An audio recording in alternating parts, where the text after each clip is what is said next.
আসসালামু আলাইকুম, আহলান সাহলান মারহাবা, কেমন হাল? কি অবস্থা সকলের? আশা করি সকলেই ভালো আছেন। তো আজকে হলো 7 নম্বর রোজা। ডিউটি থেকে আইসি হলো 3টা 45-এ। আইসা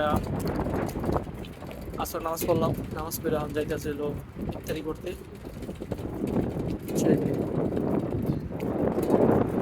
কারণ এই রাস্তাটা পারে হলোই যাইতেছে হলো মসজিদে ইফতারি করতে। ডিউটি থেকে আয়া ইফতারি রেডি রুডি করতে অনেক কষ্ট, অনেক ঝামেলা, একটা প্যারা। থেকে মসজিদে যা সুন্দর মতো একটা খেপসা দেয়, একটা মাঠা, একটা জুস, 5-6টা খেজুর, একটা সমোসা, সুন্দর মতো ন্যাপকিনে হয়ে যায়। ভরপুর একটা ফিল লইয়া ঠান্ডা মাথায় রোজা খুইলা নামাজ পইরা একবার আয়া পড়ি।